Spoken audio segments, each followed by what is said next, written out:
Xin chào các bạn đã đến với channel của Nhã Yên. Thì trước khi bắt đầu cho Yên gửi lời chào đến tất cả các bạn nha. Và nếu như bạn nào chưa biết thì ở channel này các bạn có thể tìm thấy những cái trải bài về tarot của Yên, cũng như là những cái chia sẻ của Yên trên cái hành trình thực hiện luật hấp dẫn, chữa lành nội tâm ở bên trong. Thì với những trải bài nó đều là thông điệp chung, cũng như là những cái chia sẻ của Yên nó đều đến từ trải nghiệm cá nhân. Vậy nên Yên mong là các bạn sẽ đón nhận một cách rất là cởi mở ha. Và nếu như thông điệp nào nó không có đúng với các bạn, nó không diễn ra trong cái hành trình các bạn, thì các bạn hiểu đơn giản là đó không phải là thông điệp dành cho bạn nha.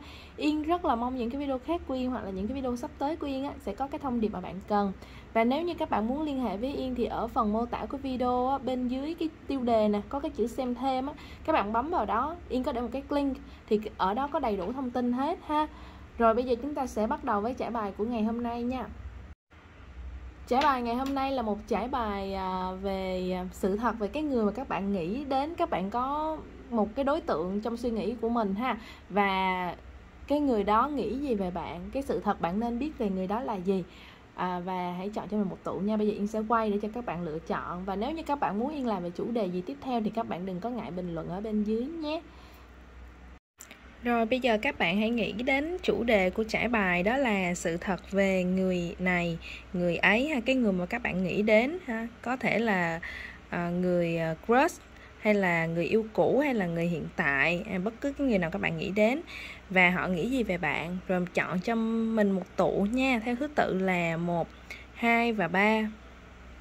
Sự thật về người này và suy nghĩ của họ về bạn là như thế nào.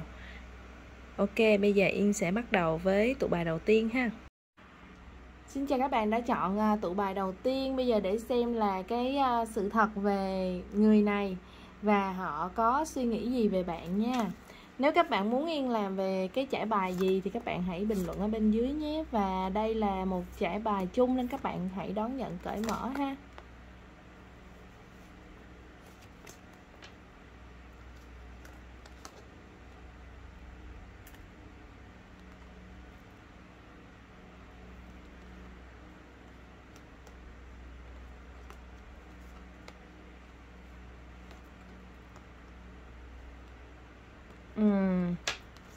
Ở đây thì Yên thấy rằng cái khả năng á, đối tượng này bạn đang nghĩ đến là một cái người cũ của bạn. Và có thể là trong cái khoảng thời gian vừa qua bạn với cái người này không có nhiều cái sự liên hệ với nhau. Thì Yên thấy nha, là cái người này họ đang rất là muốn liên hệ lại với bạn, họ đang rất là muốn kết nối lại với bạn. Cái bí mật, cái sự thật về cái người này thì Yên thấy là họ có nhiều suy nghĩ về bạn. Và ở đây á, Yên nghĩ là cái lúc mà hai bạn dừng lại á, và chia tay cái mối quan hệ này á, thì có thể họ đưa ra một cái lý do nào đó để mà biện hộ cho cái sự thật bên trong. Thì ở đây Yên thấy cái sự thật ẩn đằng sau á, đó là cái người này á, khi mà họ chọn rời đi á, là tại vì ở trong cái mối quan hệ với bạn á, họ có nhiều cái cảm xúc. Và có chính cái cảm xúc này á, là cái để mà níu giữ họ lại, và họ cảm thấy là họ không phát triển được bản thân của họ, hoặc là cái sự nghiệp của họ, hay là cái về khoản tài chính của họ nó không được đáp ứng. Rồi nó có nhiều cái khía cạnh ở trong đây, nhưng mà tại vì đây là một cái trải bài chung thì Yên sẽ đưa ra một vài ví dụ để các bạn có thể hình dung nha. Thì chẳng hạn như là cái người này quen bạn đi, và gia đình họ không chấp nhận, nhưng mà có thể gia đình của họ hỗ trợ cho họ rất là nhiều về tài chính. Thì nếu như mà họ tiếp tục quen bạn thì họ sẽ không được nhận cái sự hỗ trợ đó, nên là họ đã nói lời chia tay với bạn. Nhưng mà họ lại không muốn nói ra cái lý do thật này, mà họ có thể nói những cái lý do khác để cho bạn vẫn luôn có cái sự hối tiếc về cái mối quan hệ này. Rồi ví dụ như là ở bên cạnh bạn thì cái người này, ví dụ như bạn không có chấp nhận rằng là đi xa để lập nghiệp với họ, thì nếu như ở tại cái vùng miền mà bạn mong muốn thì họ lại không phát triển được khả năng của họ, nên là họ muốn rời đi. Ở đây thì Yên thấy rằng có một cái sự thiên về khía cạnh vật chất, thiên về khía cạnh phát triển khả năng của bản thân, nên dẫn đến cái việc là cái người này họ đã muốn rời khỏi mối quan hệ với bạn. Thì chính vì cái mối quan hệ này nó bị ảnh hưởng giữa cảm xúc và vật chất, nên á, là cái người này họ luôn có nhiều cái suy nghĩ và họ luôn có một cái áy náy, và họ muốn quay trở lại với bạn để trò chuyện, để kết nối, để có thể thổ lộ những cái điều mà ở bên trong của họ bấy lâu nay. Người này á, tại vì khi mà họ đến với bạn, nếu mà thật sự tương ứng với cái trải bài này á, thì cái thời điểm mà hai bạn quen nhau ở trong giai đoạn trước đây á, thì họ rất là yếu về cái mặt khả năng tài chính, và đối với họ cái điều này là một cái sự không đảm bảo cho hạnh phúc giữa bạn và họ sau này. Nên họ nghĩ rằng bây giờ cái thời điểm mà ngày trước quen bạn á, mà họ có cố gắng cỡ nào thì cũng sẽ không đem lại được cái hạnh phúc cho đôi bên. Họ cũng không có đảm bảo được cái cuộc sống về sau cho cả hai. Vậy nên cái người này á, họ trong cái thời điểm đó họ đã chọn cái việc là rời đi để mà ổn định sự nghiệp của họ, để ổn định cái cuộc sống của họ. Và trong cái giai đoạn hiện tại này á, thì họ lại bắt đầu nghĩ về bạn, họ lại muốn kết nối với bạn, và họ muốn quay trở lại để một lần nói chuyện, để xem coi là giữa bạn và họ có còn cái khả năng để kết nối, để quay trở về hay không. Bởi vì cái cảm xúc của họ lúc mà họ rời đi, họ đã bị day dứt rất là nhiều, và không phải là vì họ hết tình cảm với bạn, nhưng mà cái lúc thời điểm đó cái lý trí của họ nó quá là nhiều. Thì ở đây đó là Yên thấy rằng cái người này á, trong cái giai đoạn sắp tới họ rất là muốn tìm cách để nói chuyện với bạn, và Yên nghĩ là họ cũng sẽ hành động luôn. Họ sẽ tìm và thật sự là hành động, nói chuyện với bạn, kết nối với bạn, hay là kể cả là gặp gỡ với bạn. Và họ muốn có một cái cơ hội để tỏ bày ra hết tất cả những cái gì mà họ đã phải che giấu suốt nhiều năm qua. Thì trong cái lúc mà họ tìm để nói chuyện lại với bạn á, thì Yên thấy rằng đơn giản là họ muốn vén cái bức màn đó. Họ không có còn muốn bạn hiểu lầm nữa, và họ cũng muốn giải phóng cái sự áy náy của họ trong cái khoảng thời gian trước. Còn cái việc mà có quay trở lại, có kết nối lại với nhau, hay có bước vào một mối quan hệ lại với nhau hay không á, thì cái đó phụ thuộc về bạn và phụ thuộc về cái người kia nữa. Tức là khi hai bạn nói chuyện sẽ có rất là nhiều những cái cảm xúc trỗi dậy, hoặc là sẽ có những cái suy nghĩ riêng. Thì mọi cái quyết định đó, nó đều phụ thuộc ở mỗi cá nhân chúng ta đó. Thì ở đây Yên nghĩ là bạn cứ, nếu như có cơ hội, cứ cho cái sự gặp gỡ này, cái sự trở lại này một lần nữa. Nếu như bạn vẫn còn có cảm xúc với cái người này, thì mình có thể thử cho cái cảm xúc này một lần nữa quay trở lại. Và Yên nghĩ rằng nha, trong cái trải bài này với cái năng lượng này á, thì đây là một đối tượng khá là đáng tin cậy. Và có thể là trong cái giai đoạn trước á, họ là cái người khép kín, hoặc họ có những cái nỗi niềm riêng, nhưng khi mà họ đã muốn quay trở lại á, thì ở đây họ đã thật sự sẵn sàng. Và nếu như bạn cũng có cái sự rung động với họ, và bạn vẫn còn tình cảm với họ, thì khi nói chuyện bạn sẽ nhận ra, và bạn hãy lắng nghe trái tim của mình. Nếu như vẫn còn thì hãy cho đôi bên một cơ hội. Bởi vì cái lần này cho cơ hội á, nó có thể giúp cho bạn và cái người này phát triển được một cái mối quan hệ rất là bền vững. Ok, đây á, một cái điểm Yên muốn nói thêm nữa là thật sự cái người này họ khá là trách nhiệm. Nên trong cái giai đoạn trước, khi mà họ cảm thấy rằng không thể đem lại một cái hạnh phúc hay một cái tương lai, tức là cái thời điểm đó họ rất là yếu về cái nội lực á, nên là họ chọn cách là rời đi để mà bạn cũng có thể có một cuộc sống tốt hơn. Và họ cũng có thể tạo dựng nên những cái cơ hội riêng cho bản thân của họ. Và khi họ đã mọi thứ ổn định rồi, thì họ lại bắt đầu nhớ về bạn, và họ muốn tìm đến bạn để phần nào giải thích, sửa chữa lỗi lầm, cũng như là bù đắp. Nhưng mà cái quyền quyết định còn lại thì nó phải phụ thuộc vào cái sự gặp gỡ này được diễn ra, cái cuộc trò chuyện này được diễn ra, và cái cảm xúc ở ngay tại thời điểm mà đôi bên nói chuyện hay kết nối lại với nhau, nó còn có sự thăng hoa hay không.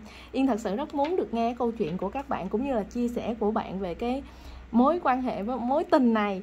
Cũng cái trải bài khá là thú vị, giống như là một câu chuyện rất là ly kỳ á. Nếu mà các bạn tương ứng thì hãy chia sẻ với Yên về cái câu chuyện ở đây nha, hãy bình luận ở bên dưới nha. Và bây giờ Yên sẽ chuyển qua tụ bài tiếp theo.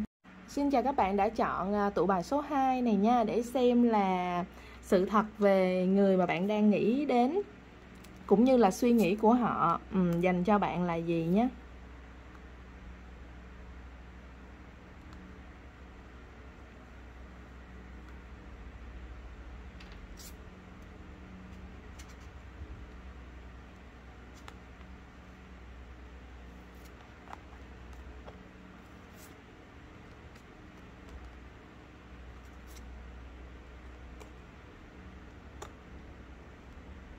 Ừ.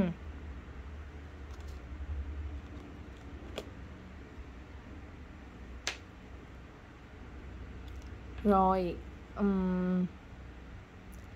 ở đây sự thật về người này hả?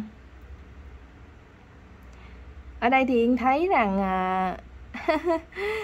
nếu mà tương ứng á, thì bạn với cái người này một là đang ở trong một mối quan hệ rồi ha, đang là người yêu của nhau, có những cái cảm xúc rất là tuyệt vời, rất là tốt đẹp đó. Rồi nếu như một trường hợp tiếp nữa là bạn đang tìm hiểu cái người này nhưng mà cả hai có cái tình cảm rất là tốt đẹp nha, thì bạn có thể đang phân vân không biết có tiến đến với cái người này hay không, có nên nhận lời để cam kết cái mối quan hệ này hay không. Thì ở đây Yên thấy rằng á, có thể là vì lý do đó nên bạn mới xem trải bài này. Cái người này Yên thấy là rất là ổn, mọi thứ rất là ok luôn. Họ là một người có nhiệt huyết, có đam mê, đồng thời là cũng có những cái sự lãng mạn nhất định, và kể cả cái khả năng làm chủ cái hành trình cũng như là tiềm lực về cá nhân, tài chính hay là kể nội tâm của họ cũng rất là ổn. Yên thấy đây là một người khá là tốt, nhưng mà chính vì có thể là họ tốt quá nên là bạn bắt đầu là bạn có cái sự sợ hãi và phân vân lo lắng. Cũng như ở đây một điểm nữa nha, nếu mà tương ứng thì Yên thấy rằng cái khả năng cái đối tượng này khi mà bạn gặp họ, cái giai đoạn mà hai bạn tìm hiểu với nhau thì có thể cái người này là bạn với họ khá là cân bằng, khá là cân bằng về có thể là công việc hay là cái vị trí ngoài xã hội. Nhưng mà trong một cái quá trình hai bạn ở bên cạnh nhau và tìm hiểu thì có những cái cơ hội về công việc hay cái sự phát triển liên quan đến khía cạnh tài chính vật chất nó đến với cái người này, và bạn cảm thấy rằng có cái phần lo sợ. Có thể là bạn sợ rằng cái sự thay đổi từ phía họ, hoặc là bạn sợ rằng là họ sẽ làm tổn thương bạn. Nhưng mà tất cả những cái này Yên thấy nó chỉ thật sự đến từ cái suy nghĩ quá sợ hãi của bạn mà thôi. Còn hiện tại cái năng lượng ở đây là một cái người rất là ổn, và không có cái lý do gì để mà bạn phải đưa nhiều những cái suy nghĩ tiêu cực nó làm ảnh hưởng đến một cái mối quan hệ đang tốt đẹp như thế này. Và Yên thấy rằng bạn hãy cho phép bản thân được nghỉ ngơi, cũng như là hãy cho phép bản thân mình được làm những cái hành động, hoặc là mình làm những cái việc mà khiến cho mình nâng được cái sự rung động về mặt tích cực của bản thân. Ví dụ như là bạn có thể chăm sóc bản thân của mình, bạn có thể đi đây đi đó, hay tận hưởng một cái ly cà phê rất là thơm ngào ngạt đó, hoặc là một ly trà để mà thưởng thức, hay đọc một cuốn sách, hoặc là kể cả xem một bộ phim. Tức là bạn hãy làm một cái gì đó để khiến cho bạn được thư giãn, bạn được thoải mái, và bạn cảm thấy bạn yêu cái cuộc sống của bạn. Ngay cái thời điểm mà hai bạn đến với nhau có thể là bạn cảm thấy là mọi thứ nó cân bằng, nhưng mà cái quá trình mà bạn đồng hành với cái người này thì hiển nhiên trong đó người ta phải thấy được cái năng lượng của bạn nó vẫn luôn cân bằng, thì cái người này họ mới thấy rất là ổn trong cái mối quan hệ này. Chỉ có bạn đang cảm thấy không ổn thôi, bởi vì bạn có nhiều cái sự tự ti về bản thân. Nhưng mà bạn phải hiểu rằng mỗi người chúng ta đến với cái hành trình này, chúng ta đều có những cái sứ mệnh riêng, và cái thước đo về mặt địa vị hay về mặt tài chính hay là tiền tài đó, nó chỉ là một trong nhiều cái thước đo khác để mà đôi bên đến với nhau, hay để một cái mối quan hệ có thể phát triển được lâu dài. Vậy nên bạn mới thấy rằng là tại sao rất là nhiều những cặp đôi kể cả hai người rất là thành công, một cái sự nghiệp lẫy lừng luôn, không ai thua ai cả, nhưng mà tại sao họ cũng không thể hạnh phúc hay là không thể đi cùng nhau. Rồi ví dụ như có những cặp đôi là họ có thể là rất là khó khăn, tức là cái sự tương đồng của họ cũng bằng nhau đó, nhưng mà rồi họ cũng gãy gánh đó. Rồi cũng có những cặp đôi mình thấy rất là chênh lệch, nhưng mà tại sao họ lại có thể gắn bó. Vậy thì cái quan trọng nó không phải là những cái gì mà mọi người đang nhìn vào, hay những cái gì bộc lộ bên ngoài mà mình có thể nhìn thấy. Nên người ta hay nói là có cái phần âm thì cũng có cái phần dương. Những cái gì mà bạn đang nhìn thấy về cái sự hào nhoáng của cái người này hiện tại họ đang có, thì nó lại cân bằng với cái phần âm của bạn á. Cái phần âm đó ở đây nó có thể là cái sự khích lệ của bạn nè, cái năng lượng tuyệt vời mà mỗi khi mà họ mệt mỏi bạn đem lại cho họ. Những khi mà họ mất động lực, không ai có thể giúp họ vực dậy, thì bạn có thể làm chuyện đó. Tức là mọi thứ nó đều có cái sự cân bằng. Và khi cái người này họ vẫn đang rất là ổn, tức là họ vẫn đang nhìn thấy một cái giá trị nào đó ở trong cái việc đồng hành với bạn. Khi mà họ đã cảm thấy không còn có cái sự tương ứng về mặt giá trị nữa thì họ sẽ rời đi, đó là chuyện hiển nhiên. Nên cái việc mà bạn đang lo lắng đó là rất là thừa luôn, và bạn đang tự làm một cái áp đảo tinh thần cho chính bản thân của bạn. Ngược lại nha, bạn hãy cứ vun bồi những cái gì mà bạn đang có trên hành trình của mình. Công việc của bạn hãy làm cho nó thật là tốt ngay trong cái giá trị hiện tại thôi. Mình không có cần nhất thiết là mình phải đặt ra mình phải giống như người ta, hay mình phải có cái thu nhập như vậy, hay là mình phải có cái vị trí như vậy, không nhất thiết. Nhưng mà cái công việc hiện tại mình đang như thế nào là mình làm tốt nó hết mức có thể, ngay cái khả năng của mình ở hiện tại, thì bạn cứ yên tâm rằng mọi thứ nó sẽ tiếp tục mở ra cho bạn, cái cơ hội nó tiếp tục mở ra cho bạn. Bởi vì bạn đang làm tốt nhất cái công việc đó rồi, thì những cái người có tương tác với bạn trong cái công việc đó, họ sẽ đánh giá bạn rất cao, và khi có cái cơ hội nào đó họ cũng sẽ đưa đến cho bạn. Rồi những cái năng lượng mà bạn có thể trao đi trong cái mối quan hệ này, ví dụ như là những lời động viên, những sự an ủi, hay là một cái quan tâm yêu thương đối với cái người bạn đồng hành này của bạn, thì bạn hãy làm tốt nhất trong cái khả năng của bạn. Thì kể cả có bất cứ chuyện gì xảy ra, bạn cũng không bao giờ hối tiếc là bạn đã không làm hết khả năng cả. Và cái làm hết khả năng này nó không phải là ở cái khuynh hướng là mình bi lụy, hay là mình cố gắng níu giữ một cái người đó, mà đơn giản là mình lan tỏa và mình cho đi bởi vì họ xứng đáng, và bởi vì mình muốn cái điều đó. Nó cũng đem lại cho mình một cái cảm giác tuyệt vời về chính bản thân của mình, là một người biết yêu thương, là một người bao dung, là một người rộng lượng. Mọi thứ nó đều luôn cân bằng vậy đó các bạn à. Nên cái lo sợ các bạn ở đây là đang bị dư thừa nha, và bạn phải loại bỏ đi cái sự tiêu cực này. Hãy làm cho bản thân mình trở nên có giá trị ngay chính cái vị trí của mình, chứ không phải là mình ở một vị trí của người khác. Và hãy làm những cái gì mà cho bản thân bạn cảm thấy rằng là bạn đang yêu bản thân của mình, bạn đang thoải mái, bạn đang thư giãn, thì chính cái giây phút đó cái năng lượng bạn rất là tuyệt vời. Và Yên tin chắc rằng ai cũng sẽ muốn ở gần những người mà có cái năng lượng tuyệt vời như vậy. Vậy nên chúng ta mới thấy rằng đôi khi chúng ta kết bạn với những người bạn của chúng ta đó, thì đâu có chúng ta, những cái người bạn mà thân với chúng ta, đồng hành với chúng ta, thì khi chúng ta nhìn lại chưa hẳn rằng là chúng ta cân bằng với nhau về mặt tài chính, hoặc là chưa hẳn rằng là kể cả về kỹ năng hay là cái suy nghĩ. Nhưng mà chúng ta ở bên cạnh nhau là vì cái năng lượng của người đó cho mình trong những lúc mình mệt mỏi, trong những lúc mình vui tươi, họ làm cho mình thoải mái, và chúng ta cứ muốn ở bên cạnh họ hoài. Và đó mới là cái cốt lõi để mà một mối quan hệ bền vững. Chúng ta đến với nhau là đơn giản là vì chúng ta muốn hạnh phúc và muốn được vui vẻ mà thôi. Chúng ta không có phải đến với nhau vì những cái lợi ích. Nếu mà lợi ích thì nó lại là một cái mối quan hệ khác, rồi nó không phải là một cái mối quan hệ để mà bạn kề bên, hay là bạn có được cái tình yêu thương, phải không? Và nếu mà một mối quan hệ lợi ích thì đương nhiên khi hết lợi ích thì phải rời đi thôi đó. Ok, thì ở đây Yên thấy rằng là hãy nghỉ ngơi ha, hãy nghỉ ngơi nè, thư giãn, hãy làm những cái gì bạn thích, cứ lan tỏa, thể hiện tình yêu của bạn. Và đối tượng này rất là ổn. Cái sự thật về người này là họ đang rất là ok với bạn, họ đang rất là trân trọng bạn, và không có cái vấn đề gì để mà bạn phải lo lắng cả. Người này rất là muốn được ở bên cạnh bạn và chăm sóc bạn luôn á. Ok, họ đánh giá bạn rất là cao, chỉ có bạn là đang tự đánh giá bạn thôi, là không tốt thôi nha. Rồi Yên rất là muốn được nghe câu chuyện các bạn cũng như chia sẻ các bạn về trải bài này á, hãy bình luận bên dưới nha. Và bây giờ Yên sẽ chuyển qua tựa bài tiếp theo. Xin chào các bạn đã chọn cái tựa bài số 3 này để xem là người mà các bạn đang nghĩ đến ha, cái sự thật về họ là gì, và họ có suy nghĩ gì về bạn ha.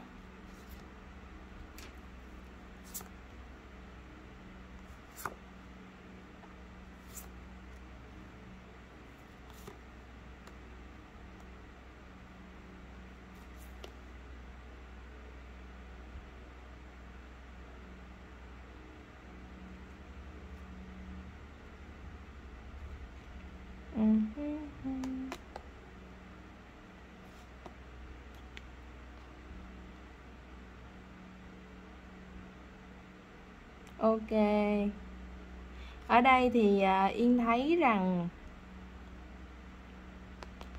cái người này với bạn, thì cái người này Yên thấy là họ có một cái không thành thật lắm ở trong mối quan hệ này. Họ có một cái lớp mặt nạ, và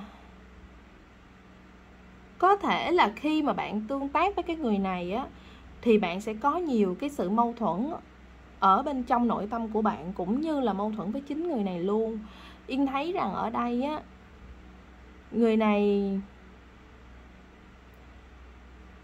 có một cái cảm giác rằng là cái người này nè, họ tạo ra cho các bạn một nha, có hai trường hợp. Một á là bạn phải luôn làm vui lòng cái người này. Nếu như bạn không làm hài lòng họ đó, thì họ có thể là sẽ bộc lộ những cái khía cạnh rất là khác so với cái mà bạn đã từng thấy ở họ ngay cái thời điểm bắt đầu. Ví dụ như là họ bình thường bạn thấy họ rất là tốt, hay là bình thường bạn thấy họ rất là chiều theo ý của bạn, hay là mọi thứ rất là hoàn hảo. Nhưng khi mà có một cái điểm nào đó mà bạn không đáp ứng được cái mong muốn của họ, hoặc là bạn làm khác với cái ý của họ đó, thì cái lúc này tự nhiên bạn thấy một cái bộ mặt khác của cái người này. Và họ có thể là dùng những cái lời nói, dùng những hành động công kích bạn và làm gây tổn thương cho cái mối quan hệ giữa cả hai, và khiến cho bạn có một cái cảm giác là ngỡ ngàng. Tại sao cái người này lại có thể như vậy, trong khi trước giờ mình không nhìn thấy cái khía cạnh đó của họ, hoặc là mình không nghĩ họ là người như thế. Ở đây Yên thấy rằng á, người này có một cái sự kiểm soát khá là lớn với mọi mối quan hệ xung quanh và với cái công việc của họ luôn. Đây là một người mà họ luôn muốn chiếm ưu thế trong một mối quan hệ, và họ luôn muốn họ phải là người ra quyết định. Họ luôn muốn mọi ý tưởng của họ phải được tuân theo. Nên đó là có cái phần như dạng là hơi độc tài, nhưng mà họ lại cố tình che đậy đi cái khía cạnh này của bản thân.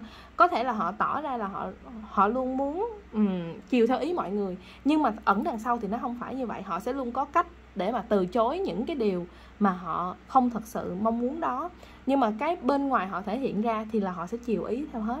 Thì Yên nghĩ là đến cái giai đoạn hiện tại, khi mà bạn xem cái trải bài này và bạn cảm thấy tương ứng á, thì có thể là bạn với họ đã xảy ra một vài cái xung đột rồi, hoặc là có những cái điểm mà khiến cho bạn cảm thấy hơi bị khựng lại, là cái người này không có giống như mình nghĩ. Thì Yên thấy rằng ở đây là họ là cái người muốn chi phối, và có thể là gần như là muốn thao túng những cái đối tượng mà trong mối quan hệ, để mà phải đi theo cái đường lối của họ, đi theo cái sự chỉ định, cái sự lãnh đạo của họ, cái tính lãnh đạo của họ rất là cao. Và họ cũng là cái người mà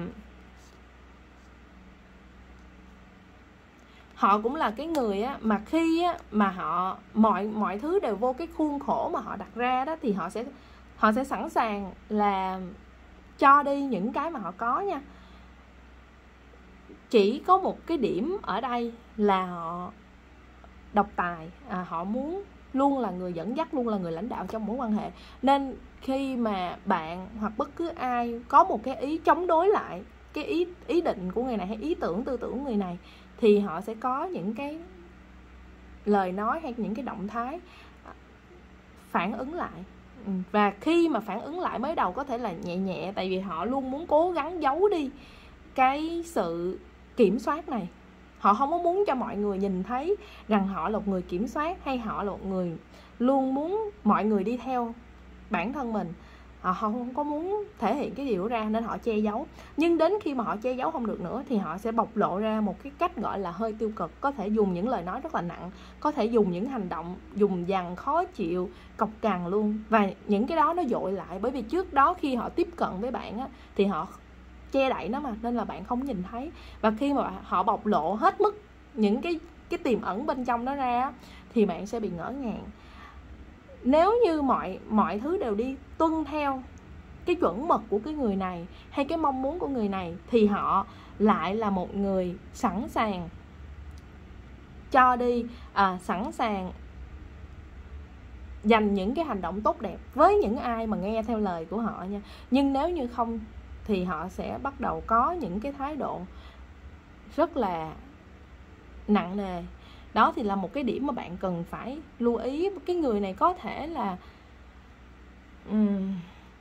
họ chỉ luôn muốn họ là nhất, hay những cái tiêu chuẩn của họ là nhất thôi. Nó khá giống với dạng là bị ái kỷ vậy đó. Họ yêu bản thân của họ, và họ tin theo những cái gì mà họ đưa ra. Thì những đối tượng này Yên nghĩ rằng trong một mối quan hệ nó sẽ khiến cho lâu dài nó sẽ bị ngột ngạt. Đó là với quan điểm của Yên nha. Tại vì trong một mối quan hệ nó phải có sự cân bằng, và cái ý kiến của đôi bên đều phải được tôn trọng. Nếu như ý kiến của một ai đó mà không được tôn trọng á, thì dần dà đến một lúc nào đó cái sự phản kháng cũng sẽ xảy ra, và những cái mâu thuẫn nó cũng sẽ xảy ra. Thì ngay lúc đó thì cái mối quan hệ đó nó cũng không thể nào bền vững được. Vậy nên ở đây thì Yên thấy rằng cái người này họ đang muốn chi phối bạn, và họ muốn bạn phải đi theo cái sự dẫn dắt của họ. Còn ở phía bạn thì nếu mà tương ứng thì bạn đang cảm thấy rất là bất mãn đó, đang cảm thấy rất là mâu thuẫn. Thì ngay tại thời điểm này Yên nghĩ bạn nên có một cái quyết định phù hợp với bản thân của bạn. Bởi vì giống như nãy Yên nói á, cái quan điểm của Yên thì là một mối quan hệ nó phải cân bằng, nó cần phải có sự trân trọng ý kiến của đôi bên. Và bởi vì chúng ta là một cá thể riêng biệt, chúng ta không có phải rằng là đây nè, cái hình ảnh này nè các bạn, nó giống như một con rối. Chúng ta không phải là một con rối của ai cả, và chúng ta cần có những cái sự trân trọng, tôn trọng nhất định về ý kiến của mình. Nhưng mà ở cái người này nếu lâu dài thì cái điều đó khó xảy ra. Cái sự kiểm soát của họ rất là cao. Nên là bạn hãy cân nhắc là bạn có thật sự phù hợp với một đối tượng như vậy hay không. Bởi vì nếu như ở đây á, thì theo lâu dài á, nếu mà bạn nghĩ rằng bạn có thể thay đổi được cái người này á, thì nghĩ là không. Người này họ sẽ luôn là như vậy. Bởi vì cái tư duy của họ là họ muốn lãnh đạo, và họ độc tài, độc đoán trên cái mọi quyết định của họ. Thì họ không có dễ gì mà ai có thể thay đổi được cả. Và họ không khó lòng nhận ra rằng họ cần phải thay đổi. Ngược lại họ chỉ thấy rằng là bạn cần phải thay đổi, hay những cái người tương tác với họ cần phải thay đổi, chứ họ là không có thay đổi. Họ là đúng đó, họ luôn là duy nhất là đúng. Thì ở đây bạn phải nhìn ra rất là rõ nha, là cái mối quan hệ như vậy và họ cứ như thế thôi á, thì bạn có thật sự hạnh phúc hay không, và bạn có nên buông cái mối quan hệ này để mở ra cho một cái cánh cửa khác hay không. Đây là cái thời điểm khá là phù hợp để mà bạn suy nghĩ và cân nhắc về cái lựa chọn của bạn trên cái hành trình phía trước, là có nên tiếp tục cái mối quan hệ này hay không, có nên dùng cái thời gian của mình với đối tượng này hay không.